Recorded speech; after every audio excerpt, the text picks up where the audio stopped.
Good morning, Year 0 and 1 children at St Heliers School.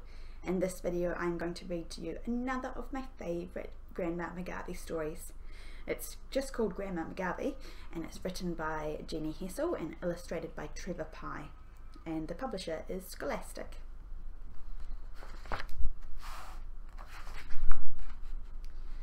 When Grandma McGarvey goes to the dump, she backs up the car with a bit of a bump, and then she fills up her bag with the usual things like paper and peelings and rusty old springs. And she fastens the opening with staples and strings, and then she loads up the car with additional clutter like stale sardines and sandwiches oozing with butter. Grandfather's teeth in his very best putter, and second-hand chewing gum found in the gutter. And then she leaps on the roof rack and hauls up a tin that smells so revolting she daren't look in. So she flattens it down with a rolling pin and an old overcoat made of elephant skin and a crate of old jars that smell strongly of gin. And then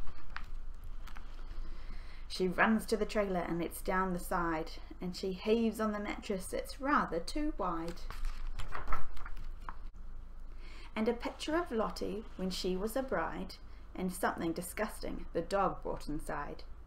The tropical fish that were grandfather's pride, and the suit he was wearing the day that he died. And when she is sure that it's properly tied,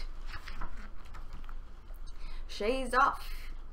When Grandma McGarvey goes to the dump, she pulls from the curb with a bang and a bump, and then she starts down the street at a terrible pace with a gleam in her eye and a grin on her face as the ropes on the roof rack begin to unlace. And then she belts round the bend with a whoop of delight, and the trailer, which wasn't tied up very tight, starts to shiver and shudder with all of its might, and the tropical fish are all gasping with fright. And then she cuts through the crossing as neat as a pin, with the doors flying open and wind rushing in, and the paper and peelings fly off in a spin, while the jars rattle around with a terrible din. And then she hears up the hill with a hiss and a roar, and the load is now swaying as never before. And Grandfather's clubs start to slide out the door, and the mattress is tearing and strewing its straw. And just when you think she will lose it for sure, or crash it, or smash it, she's there.